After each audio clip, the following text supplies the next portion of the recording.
The beginning of the mill. In this compartment, substances that enter the machine are crushed, broken down, and softened.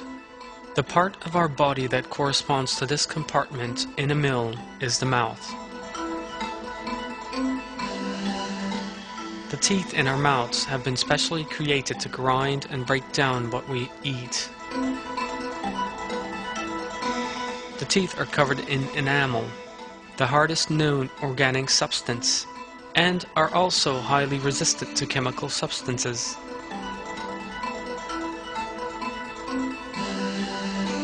Every tooth is shaped according to its job.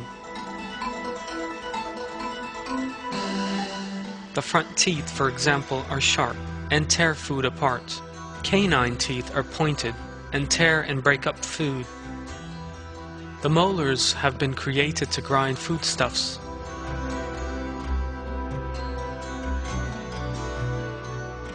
If the teeth in our mouths were all the same, if we had 32 canine teeth or 32 incisors, for instance, eating would be just about impossible.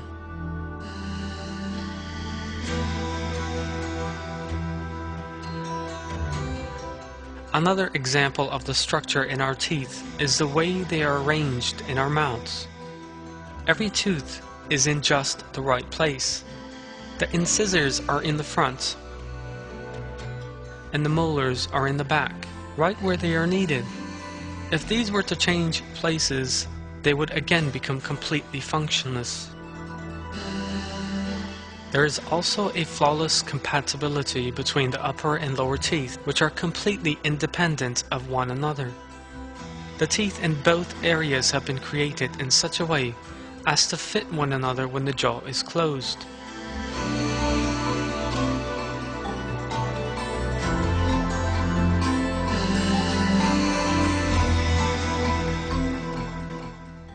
Details such as the resistant structure of teeth and their arrangement, shapes, and duties being in complete harmony shows the evident planning in them.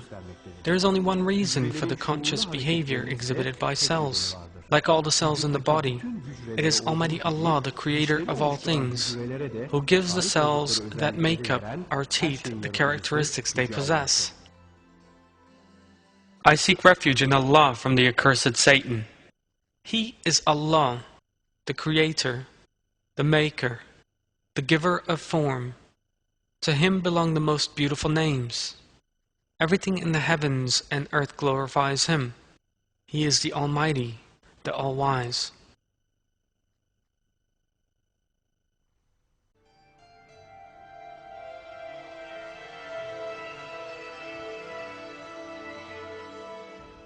Some parts of this machine work just like chemical laboratories and break down substances, entering it by affecting their chemical structures.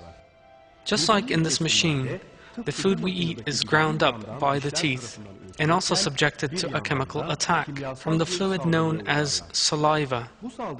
People are unaware of this fluid in their mouths during the course of their day-to-day lives. They generally do not think about what is secreted, nor how much. In short, very little thought is given about any detail concerning the subject. Saliva, which many people imagine to be a simple secretion, actually contains many delicate balances and is a special mixture containing various chemical substances. First and foremost, this liquid allows us to taste the food we eat. Taste molecules in foodstuffs dissolve in saliva and combine with the ends of the taste receptor nerves in the tongue. Only in this way are we able to taste what we are eating. That is why food eaten with a dry mouth seems to have no taste at all. Two separate saliva fluids with different characteristics are secreted in the mouth. One of these breaks down carbohydrates very finely and partly converts them into sugar. Bread, for example, is a carbohydrate. If you place a piece of bread in your mouth and keep it there for a few minutes without swallowing it, you will detect the sugary taste of the carbohydrate as it is broken down. The other saliva fluid has a very dense consistency. Thanks to this sticky fluid, food particles that spread all over the mouth as we eat are brought back together again.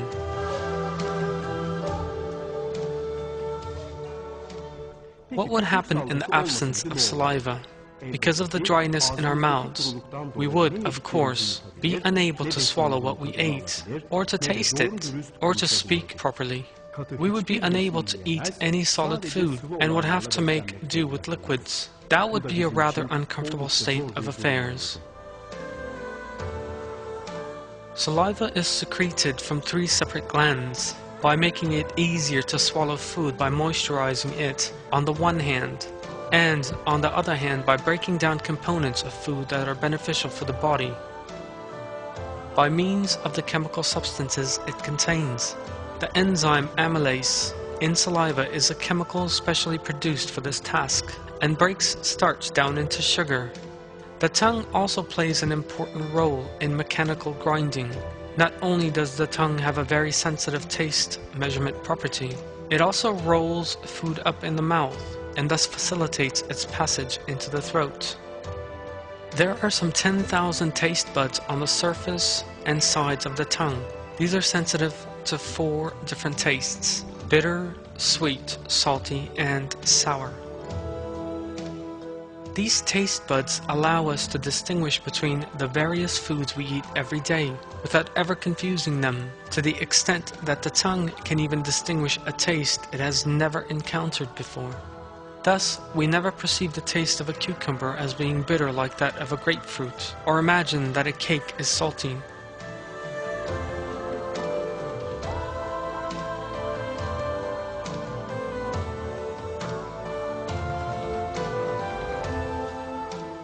Moreover, taste buds perceive the same taste and the same food in billions of people. The concepts of sweet, salty, or sour are the same for everyone. Some scientists describe this ability of the tongue as an extraordinary chemical technology. What would happen if there were fewer taste buds in the tongue? Then we could never taste the food we eat. We would have no idea of the taste of something sweet, or of meat, or of any other foodstuff. Whatever we ate, it would all taste the same. Eating would no longer be a pleasurable blessing, but would become a task we had to perform in order to stay alive. Yet that is not the case. By the help of special taste buds in the tongue, we are able to distinguish the flavors of everything we eat. That allows us to take pleasure from eating